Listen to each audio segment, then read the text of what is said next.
ನಿಮ್ಮ ಹಳೆ ಒಡವೆನ ಅಧಿಕ ಬೆಲೆಗೆ ಮಾರಬೇಕೆ? ಅಟಿಕಾಗೆ ಕಾಲ್ ಮಾಡಿ 8803000300. Attica gold company. ಗ್ಯಾರಂಟಿಯ ಈ ಕ್ಷಣದ ಎಕ್ಸ್ಕ್ಲೂಸಿವ್ ಸುದ್ದಿ ಅಂತ ಅಂದ್ರೆ ಪ್ರಮುಖವಾಗಿ ಡಿಕೆ ಶಿವಕುಮಾರ್ ಅವರು ಮುಖ್ಯಮಂತ್ರಿಯಾಗಿ ಪ್ರಮಾಣ ವಚನ ಸ್ವೀಕಾರ ಮಾಡಿದ ಬಳಿಕ ಸಂಪುಟದಲ್ಲಿ ಸ್ಥಾನಮಾನ ಯಾರಿಗೆ ಅನ್ನೋ ಪ್ರಶ್ನೆ ಇತ್ತು. ಆ ಗೊಂದಲಗಳಿಗೆ ನಿನ್ನೆ ತೆರೆ ಬೀಳ್ತು. ಕಾರಣ ಡಿಕೆ ಶಿವಕುಮಾರ್ ಸೇರಿದಂತೆ 13 ಜನ ಶಾಸಕರು ಪ್ರಮಾಣ ವಚನ ಸ್ವೀಕಾರ ಮಾಡಿದ್ರು. ಈಗ ಅವರಲ್ಲಿ ಖಾತೆ ಹಂಚಿಕೆಗೆ ಸಂಬಂಧಪಟ್ಟಂತೆ ಒಂದಷ್ಟು ಖಾತೆ ಪ್ರಾರಂಭ ಆಗೋ ಸಾಧ್ಯತೆಗಳಿದೆ. ಇದರ ಜೊತೆಗೆ ಬಹುತೇಕ ಶಾಸಕರು, ಯುವ ಶಾಸಕರೆಲ್ಲ ಎದುರು ನೋಡ್ತಾ ಇದ್ರು, ನಾವು ಕೂಡ ಸಂಪುಟ ಸೇರ್ಕೊಳ್ಬೇಕು ಯಾವಾಗ ಅಂತ. ಎರಡನೇ ಲಿಸ್ಟ್ಗೆ ಸಿದ್ಧತೆಗಳಾಗ್ತಾ ಇದೆಯಾ, ಯಾವಾಗ ಎರಡನೇ ಲಿಸ್ಟ್ ಬಿಡುಗಡೆ ಆಗಬಹುದು, ಇಂಥ ಚರ್ಚೆಗಳು ಕೂಡ ಪಕ್ಷದ ವಲಯದಲ್ಲಿ ಆಗ್ತಾ ಇದೆ. ಡಿಕೆ ಶಿವಕುಮಾರ್ ಪಟ್ಟಾಭಿಷೇಕ, 13 ಸಚಿವರ ಪ್ರಮಾಣ ವಚನ ಮುಗಿದು ಹೋಯ್ತು. ಈಗ ಖಾತೆ ಹಂಚಿಕೆಯೇ ದೊಡ್ಡ ಮಟ್ಟದ ಟೆನ್ಷನ್.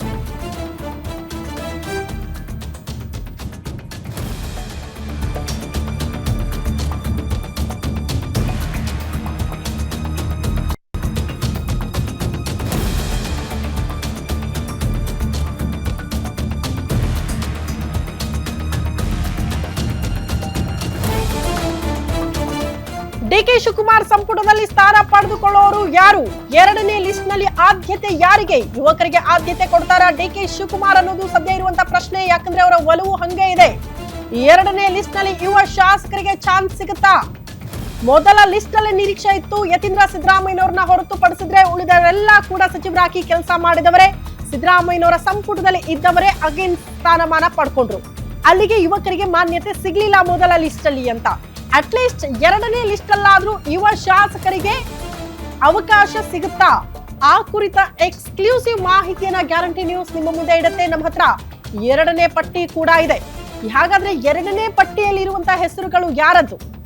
ಯಾರಿಗೆ ಆದ್ಯತೆ ಸಿಗಬಹುದು? ಹೊಸ ಶಾಸಕರಿಗೆ ಅವಕಾಶ ಸಿಗುತ್ತಾ? ಆ ಮೂಲಕ ಸಂಪುಟಕ್ಕೆ ಒಂದು ಬೂಸ್ಟರ್ ಡೋಸ್ ಕೊಡ್ತಾರ ಡಿಕೆ ಶಿವಕುಮಾರ್?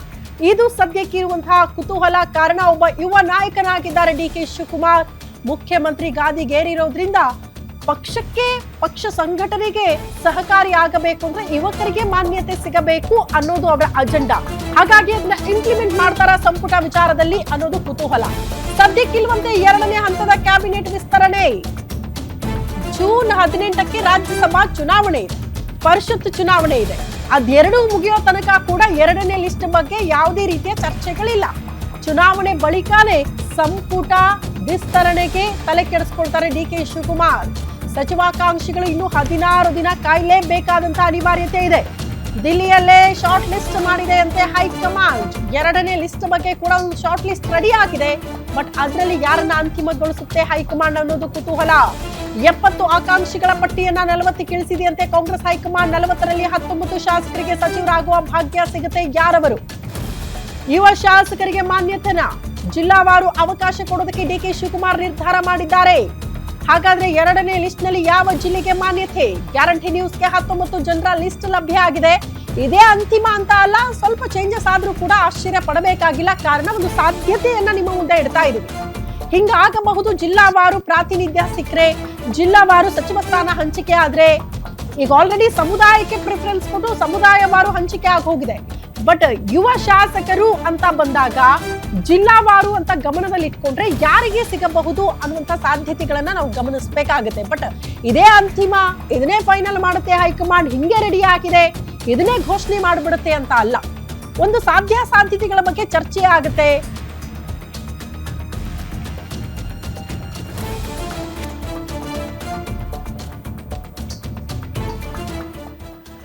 ಹಾಗಾದ್ರೆ ಎರಡನೇ ಲಿಸ್ಟ್ಗೆ ಸಂಬಂಧಪಟ್ಟಂತೆ ಯಾರೆಲ್ಲ ಆಕಾಂಕ್ಷಿಗಳು ಇರಬಹುದು, ಆ ಆಕಾಂಕ್ಷಿಗಳ ಪೈಕಿ ಯಾರಿಗೆ ಲಕ್ ಕುಲಾಯಿಸಬಹುದು ಅನ್ನೋದಕ್ಕೆ ಸಂಬಂಧಪಟ್ಟಂತೆ ಎರಡನೇ ಲಿಸ್ಟ್ಗೆ ಸಂಬಂಧಪಟ್ಟಂತ ಒಂದು ಡೀಟೇಲ್ಸ್ ಅನ್ನ ನಿಮ್ಮ ಮುಂದೆ ಇಡ್ತಾ ಇದೀವಿ. ಎಂ ಕೃಷ್ಣಪ್ಪ ಅವರು ಮೊದಲ ಬಾರಿನೇ ಅವರು ಸಚಿವರಾಗಬೇಕು ಅಂತ ಆಸೆ ಪಟ್ಟವರು. ಬಟ್ ಎಂ ಕೃಷ್ಣಪ್ಪ ಅವರ ಬೇಡಿಕೆ ಏನ್ ಗೊತ್ತಾ? ಒಂದು, ನನಗೆ ಕೊಡಿ, ನನಗೆ ಕೊಡದೇ ಇದ್ರೆ ಪರವಾಗಿಲ್ಲ, ಯುವಕರಿಗೆ ಮಾನ್ಯತೆ ಅಂದ್ರೆ ಮಗನಿಗಾದ್ರೂ ಕೊಡಿ. ಪ್ರಿಯಾ ಕೃಷ್ಣ ಅವರ ಹೆಸರು ಕೂಡ ಈ ಸಚಿವ ಸ್ಥಾನಕ್ಕೆ ಸಂಬಂಧಪಟ್ಟಂತೆ ಕೇಳೋದಕ್ಕೆ ಸಿಗುತ್ತೆ ಆಗಾಗ. ಬಟ್ ಅಂತಿಮವಾಗಿ ಎಂ ಕೃಷ್ಣಪ್ಪ ಅವರಿಗೆ ಸಚಿವ ಸ್ಥಾನ ಸಿಗುವ ಸಾಧ್ಯತೆಗಳು ಇದೆ ಅಂತ ಹೇಳಲಾಗ್ತಾ ಇದೆ. ಅದೇ ರೀತಿ ಎನ್ ಚಲುವರಾಯ ಸ್ವಾಮಿ ಅವರು ಕೂಡ ಮೋಸ್ಟ್ಲಿ ಸಚಿವರಾಗಬಹುದು ಅಂತ ಆಲ್ರೆಡಿ ಕೃಷಿ ಇಲಾಖೆಯ ಜವಾಬ್ದಾರಿಯನ್ನ ವಹಿಸಿಕೊಂಡು ಬಹಳ ಅಚ್ಚುಕಟ್ಟಾಗಿ ನಿರ್ವಹಿಸಿದವರು. ಹಾಗಾಗಿ ಅಗೇನ್ ಅವ್ರಿಗೆ ಮಾನ್ಯತೆ ಸಿಕ್ಕರೂ ಕೂಡ ಆಶ್ಚರ್ಯ ಪಡಬೇಕಾಗಿಲ್ಲ. ಬಟ್ ಯುವಕರು ಅಂತ ಬಂದಾಗ ಮತ್ತೆ ಮತ್ತೆ ಸಚಿವರಾದವರಿಗೆ ಅವಕಾಶ ಬೇಡ ಅಂತ ಬಂದಾಗ ಆಗ ಮಿಸ್ ಆದ್ರೆ ಡೌಟ್ ಇಲ್ಲ. ಬಟ್ ಆಬ್ವಿಯಸ್ಲಿ ಎರಡನೇ ಲಿಸ್ಟ್ ಅಲ್ಲಿ ಅವರ ಹೆಸರು ನೋಡೋದಕ್ಕೆ ಸಿಗುತ್ತೆ ಅನ್ನುವಂಥ ನಿರೀಕ್ಷೆ ಸದ್ಯಕ್ಕೆ ನೋಡೋದಕ್ಕೆ ಸಿಗ್ತಾ ಇದೆ. ಅದೇ ರೀತಿ ತನ್ವೀರ್ ಸೇಠ್, ನಿಮ್ಗೆ ನೆನಪಿರ್ಲಿ, ಅಲ್ಪಸಂಖ್ಯಾತ ಸಮುದಾಯಕ್ಕೆ ಸಂಬಂಧಪಟ್ಟಂತೆ ಕೆಲವರಿಗೆ ಪ್ರಿಫರೆನ್ಸ್ ಸಿಗಬೇಕು. ಬಟ್ ನೀವು ಮುಂದುವರೆದು ನೋಡ್ತಾ ಹೋದ್ರೆ ಜಮೀರ್ ಅಹಮದ್ ಖಾನ್ ಅವರು ಇದ್ರಲ್ಲೂ ಕಾಣಿಸಲ್ಲ. ಹಾಗಾಗಿ ತನ್ವೀರ್ ಸೇಠ್ ಅವರನ್ನ ಬದಲಾಕಿಯಲ್ಲಿ ಪರಿಗಣನೆಗೆ ತೆಗೆದುಕೊಳ್ತಾ ಇದೆಯಾ ಪಕ್ಷ ಅನ್ನೋದು ಕುತೂಹಲಕ್ಕೆ ಕಾರಣ ಆಗ್ತಾ ಇದೆ. ಆಲ್ಮೋಸ್ಟ್ ಅವರು ಕೂಡ ಸೆಕೆಂಡ್ ಲಿಸ್ಟ್ ಅಲ್ಲಿ ನೋಡೋದಕ್ಕೆ ಸಿಗ್ತಿದ್ದಾರೆ. ಸೊ ಮೂವರು ಸೆಕೆಂಡ್ ಲಿಸ್ಟ್ ನಲ್ಲಿ ನೋಡೋದಕ್ಕೆ ಸಿಗ್ತಾ ಇರುವಂತಹ ಹೆಸರುಗಳು. ಅದೇ ರೀತಿ ಮುಂದುವರೆದು ಕೆಲವರ ಹೆಸರನ್ನ ಕೂಡ ನಿಮ್ಮ ಮುಂದೆ ಇಡ್ತಾ ಇದ್ದೀವಿ. ಪ್ರಮುಖವಾಗಿ ಎರಡನೇ ಲಿಸ್ಟ್ ನಲ್ಲಿ ಯುವಕರಿಗೆ ಆದ್ಯತೆ ಅನ್ನೋದಕ್ಕಿಂತ ಕೆಲವರು ಅನುಭವ ಇರೋರು ಕೂಡ ಸಂಪುಟದಲ್ಲಿ ನೋಡೋದಕ್ಕೆ ಸಿಗ್ತಿದ್ದಾರೆ ಅಂತ. ಮಹದೇವಪ್ಪ ಅವರ ಹೆಸರು ಕೂಡ ಇದೆ. HC ಮಹದೇವಪ್ಪ ಅವರು ಮೊದಲ ಲಿಸ್ಟ್ ಅಲ್ಲೇ ಅವರ ಹೆಸರು ಕೇಳೋದಕ್ಕೆ ಸಿಗಬಹುದು ಅಂತ ನಿರೀಕ್ಷೆ ಇತ್ತು. ಬಟ್ ಎನಿವೇ ಸಿಗ್ಲಿಲ್ಲ, ಮಿಸ್ ಆಗಿದೆ.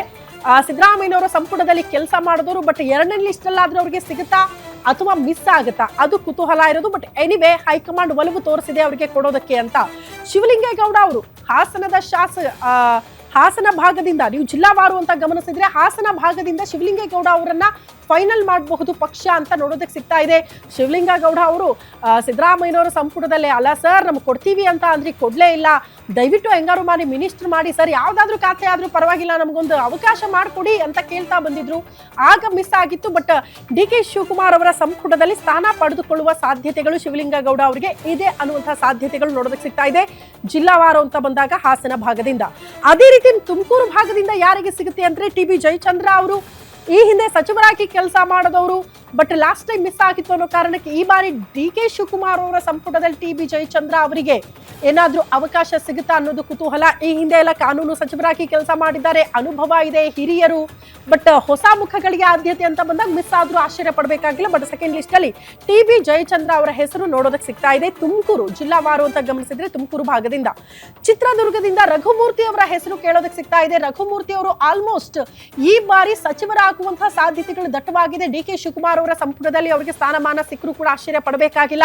ಲಾಸ್ಟ್ ಟೈಮ್ ಏನೋ ಭರವಸೆ ಕೊಟ್ಟಿದ್ರು ಅಂತ ಅವರೇ ಪದೇ ಪದೇ ಮಾಧ್ಯಮದ ಮುಂದೆ ಬಂದು ಹೇಳ್ಕೊಳ್ತಾ ಇದ್ರು, ಅಯ್ಯೋ ಭರವಸೆ ಸಿಕ್ಕಿದೆ ಇರಿ, ವೇಟ್ ಮಾಡ್ತೀವಿ, ಖಂಡಿತ ನಮಗೊಂದು ಅವಕಾಶ ಮಾಡಿಕೊಡುತ್ತೆ ಪಕ್ಷ ಅನ್ನುವಂಥ ನಂಬಿಕೆ ನಮಗಿದೆ ಅನ್ನುವಂಥ ವಿಚಾರ ಹೇಳ್ತಾ ಇದ್ರು. ಅಗೇನ್ ಬಳ್ಳಾರಿಯಿಂದ ನಾಗೇಂದ್ರ, ಇದು ಸಿದ್ದರಾಮಯ್ಯನವರು ಕೊಟ್ಟಿರುವಂತಹ ಭರವಸೆ. ಚುನಾವಣಾ ಹೊಸ್ತಿಲಲ್ಲಿ ಘೋಷಣೆ ಮಾಡಿಬಿಟ್ಟಿದ್ರು. ಅವರ ಮೇಲೆ ಈ ವಾಲ್ಮೀಕಿ ಹಗರಣಕ್ಕೆ ಸಂಬಂಧಪಟ್ಟಂತೆ ಆರೋಪಗಳ ಬಂದಾಗ ಅವರು ರಿಸೈನ್ ಮಾಡಬೇಕಾಗಿತ್ತು, ಸಚಿವ ಸ್ಥಾನಕ್ಕೆ ಬಿಟ್ಟು ಕೊಟ್ಟಿದ್ರು. ಬಟ್ ಅಗೇನ್ ಲೋಕಸಭೆ ಚುನಾವಣಾ ಹೊಸ್ತಿಲಲ್ಲಿ ನಾವು ಕೊಟ್ಟೇ ಕೊಡ್ತೀವಿ, ಹಾಗೆ ನಾಗೇಂದ್ರ ಅವರು ನಮ್ಮ ಸಂಪುಟದಲ್ಲಿ ಇದ್ದೇ ಇರ್ತಾರೆ ಅಂತ ಭರವಸೆ ಕೊಟ್ಟಿದ್ರು. ಆ ಮಾತನ್ನ ಕೊಟ್ಟ ಮಾತಿನಂತೆ ನಡೆದುಕೊಳ್ಳೋದಾದ್ರೆ ನಾಗೇಂದ್ರ ಅವರು ಆಬ್ವಿಯಸ್ಲಿ DK ಶಿವಕುಮಾರ್ ಅವರ ಸಂಪುಟದಲ್ಲಿ ಸ್ಥಾನ ಪಡೆದುಕೊಳ್ತಾರೆ, ನೋ ಡೌಟ್ ಅಂತ ಹೇಳಲಾಗ್ತಾ ಇದೆ ಬಳ್ಳಾರಿ ಭಾಗದಿಂದ.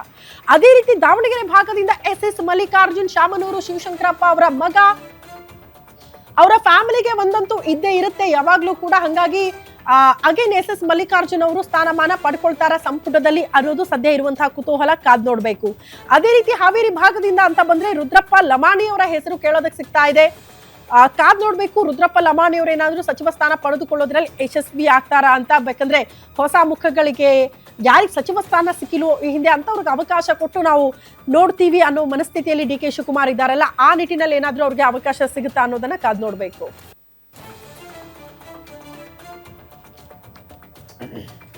ಈ ಬಗ್ಗೆ ಮತ್ತಷ್ಟು ಡೀಟೇಲ್ಸ್ ಅನ್ನ ಕೊಡ್ತಾ ಹೋಗ್ತಾರೆ political bureau head Maruti Pavagada ನೇರ ಸಂಪರ್ಕದಲ್ಲಿ ಜಾಯಿನ್ ಆಗ್ತಿದ್ದಾರೆ. ಮಾರುತಿ, ಮೊದಲ ಲಿಸ್ಟ್ ಅಲ್ಲಂತೂ ಯುವ ಶಾಸಕರಿಗೆ ಮಾನ್ಯತೆ ಸಿಕ್ಕಿಲ್ಲ, ಅದು ಕಂಪ್ಲೀಟ್ ಆಗಿ ಹಿರಿಯರಿಗೆ ಇಟ್ಟಂಗೆ ಕಾಣಿಸ್ತಾ ಇತ್ತು ಮೊದಲ ಲಿಸ್ಟ್. ಆಗ ಸಮುದಾಯವಾರು ಸಚಿವ ಸ್ಥಾನ ಹಂಚಿಕೆ ಆಯ್ತು ಅಂತ ಕೇಳಿದ್ವಿ. ಬಟ್ ಎರಡನೇ ಲಿಸ್ಟ್ ಯಾವಾಗ ಯಾರಿಗೆ ಅತಿ ಹೆಚ್ಚಿನ ಆದ್ಯತೆ ಸಿಗಬಹುದು, ಜಿಲ್ಲಾವಾರು ಸಮುದಾಯವಾರ ಹೆಂಗೆ ಅಳೆದು ತೂಗಿ ಫೈನಲ್ ಮಾಡ್ತಾ ಇದೆ ಅಂತ ಹೈಕಮಾಂಡ್? ನಿನ್ನೆ ಅಷ್ಟೇ DK ಶಿವಕುಮಾರ್ ಅವರು ಮುಖ್ಯಮಂತ್ರಿ ಆಗಿ ಇನ್ನು 13 ಜನ ಶಾಸಕರು ಸಚಿವರಾಗಿ ಪ್ರಮಾಣ ವಚನ ಸ್ವೀಕಾರ ಮಾಡಿದ್ದಾರೆ. ಎರಡನೇ ಹಂತದ ಸಂಪುಟ ವಿಸ್ತರಣೆ ಇನ್ನು ಈಗ್ಲೇ ಆಗೋದಕ್ಕೆ ಸಾಧ್ಯವಿಲ್ಲ. ಯಾಕಂತ ಹೇಳಿದ್ರೆ 18ನೇ ತಾರೀಕು ಪರಿಷತ್ ಮತ್ತೆ ರಾಜ್ಯಸಭಾ ಚುನಾವಣೆ ನಡೀತಾ ಇದೆ.